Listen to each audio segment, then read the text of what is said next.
कि फिलिस्तीन में जो हो रहा है वो यज्ञ नहीं है, युद्ध नहीं है, एक तरफा हमला है, टारगेटेड हमला है, नस्लकुशी है, जेनोसाइड है।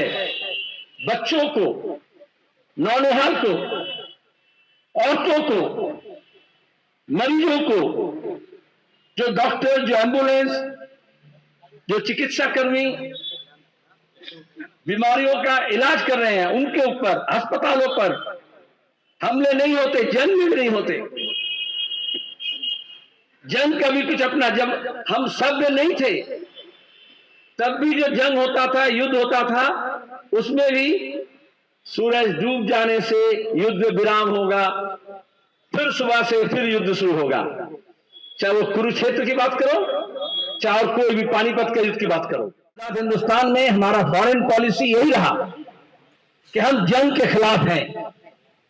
हमें पूरी तैयारी चाहिए अपनी हिफाजत के लिए, अपने डिफेंस के लिए, कोई कमजोरी नहीं होना चाहिए, लेकिन हम जंग के खिलाफ हैं।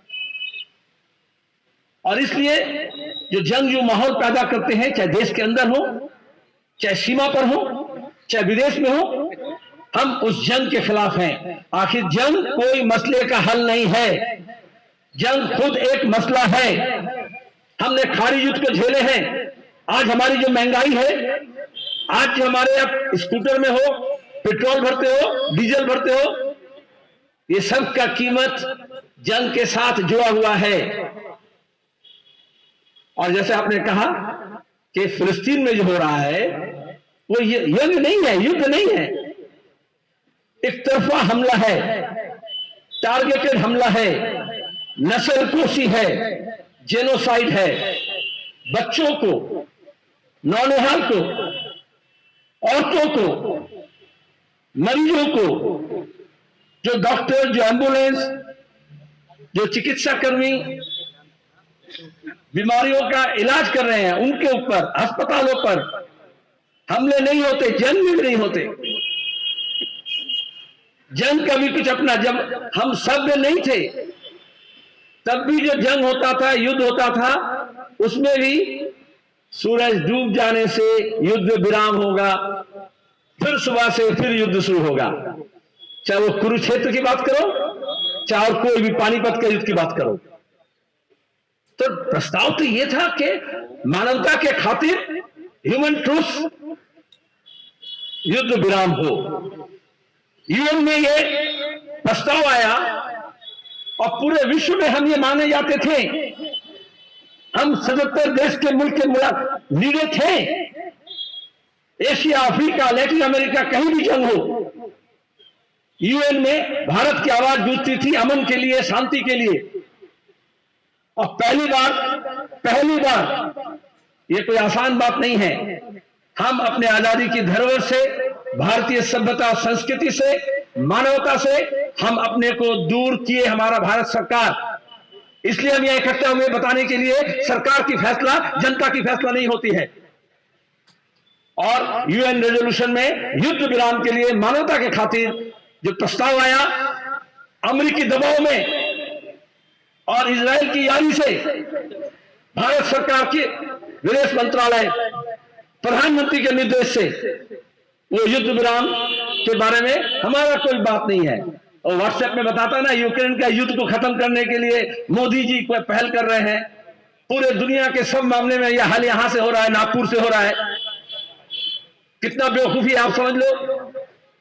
युद्ध विराम के प्रस्ताव में हम अपना पक्ष नहीं रख पाए, भारत का पक्ष नहीं रख पाए। अमेरिका के यार को धिक्कार है। तो एक भारतवासी के होने के नाते और अपने धरोहर को बचाए रखने के लिए, अपने साख को बचाए रखने के लिए हमें यह आवाज उठाना पड़ेगा कि हम अमन के लिए हैं। अमन के हम सिपाही सब एक हैं दुनिया भर में। आवाज दो, हम एक हैं। आवाज दो, हम एक हैं। अमन के हम रखवाले सब एक हैं। यहां कोई हिंदू, मुसलमान, कोई यहूदी, क्रिश्चियन, कोई चर्च, मस्जिद, गुरुद्वारा का मामला नहीं है। यह साम्राज्यवाद, जालिम, अपने बचाव के लिए, अपने कवच के लिए, अपने रक्षा के लिए धर्म का इस्तेमाल करते हैं, चाहे ये पक्ष हो चाहे वो पक्ष हो। हम शुरू से ये कहे हैं ये आस्था का मामला नहीं है। कमल सीताराम कह रहे थे जो पहली आलमी युद्ध हुई, फर्स्ट वर्ल्ड वॉर, उसके बाद अंग्रेज के जो सिपा सालार थे उन्होंने कहा उसी पश्चिम एशिया में ये क्रूसेड का जीत हुआ। अरे फर्स्ट वर्ल्ड वॉर कोई धर्म युद्ध था? आज इस दुनिया में लूट को बचाए रखने के लिए लुटेरों ने हर युद्ध को धर्म युद्ध का नाम देते हैं। मजहब नहीं सिखाता आपस में बैर रखना, कोई धर्म कभी यह बात नहीं कही, कोई किताब यह बात नहीं कहती है कि मासूम बच्चों को, नौनिहाल को तुम कत्ल करो, तुम लाइलाज लोगों को मरने दो, उनको पानी से रोको, दवाई से रोको, इलाज से रोको। कौन सा वो धर्म है? आज हम जब इजराइल के खिलाफ बोल रहे हैं वो यहूदी के खिलाफ नहीं है। There is much difference between Judaism and Zionism. Zionism एक पॉलिटिकल प्रोजेक्ट है, धर्म का इस्तेमाल किया गया। जब इन्हीं यहूदियों के ऊपर फांसीवाद हमला कर रहे थे, जब गैस चैम्बर में उनको जलाया जा रहा था, तो पूरा दुनिया के लोग, हम सब लोग फांसीवाद के खिलाफ थे, जुल्म के खिलाफ थे, जालिम के खिलाफ थे और मजलूम के साथ थे और उन यहूदी के साथ थे और हैं। आज सवाल ये होता है, हम उस वक्त जालिम के खिलाफ थे, दुनिया तो इतना नहीं बदला, इंसानियत तो इतनी नहीं बदली कि आज हम जालिम के पक्ष में खड़े हो जाएंगे। मजलूम कभी जालिम हो सकता है, आपके आस पड़ोस में भी हो सकता है, लेकिन आप धर्म के नाम पर आप इंसानियत को तो गंवा नहीं सकते हैं। ये तो मानवता का सवाल है।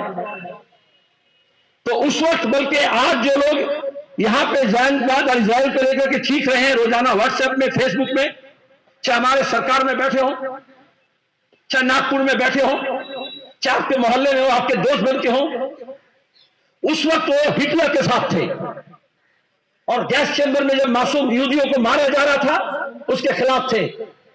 और आज वही इजराइल जब मासूम फिलिस्तीनियों को मार रहा है तो वो फिर जालिम के साथ है और उनके साथ है और मजलूम के साथ नहीं है। तो उनका दर्शन समझ में आता है, कोई भारतीय दर्शन नहीं है, कोई बौद्ध, कोई जैन, कोई परंपरा नहीं है। हमारा संविधान नहीं कहता, हमारा आजादी की लड़ाई नहीं कहता। हम आजादी के लिए लड़े हैं, हम गुलामी के खिलाफ हैं। आज जब गाजा में जेल खाना बना करके 22 लाख लोगों को आए दिन रोजाना जुल्म किया जा रहा है, तो वो कैदी हैं, जबकि यूएन बताया रेजोल्यूशन के साथ कि ये 2 आजाद मुल्क है। हम 2 आजाद मुल्क के, 2 सिविलाइजेशन का मतलब, सभ्यता का मतलब, 2 धर्म के लोग हो सकते हैं, 2 देश के लोग हो सकते हैं, 2 प्रतिवेशी हो सकते हैं, 2 निर्भर हो सकते हैं, वो अमन के साथ रह सकते हैं। दोनों को ये बात स्वीकार करना पड़ेगा।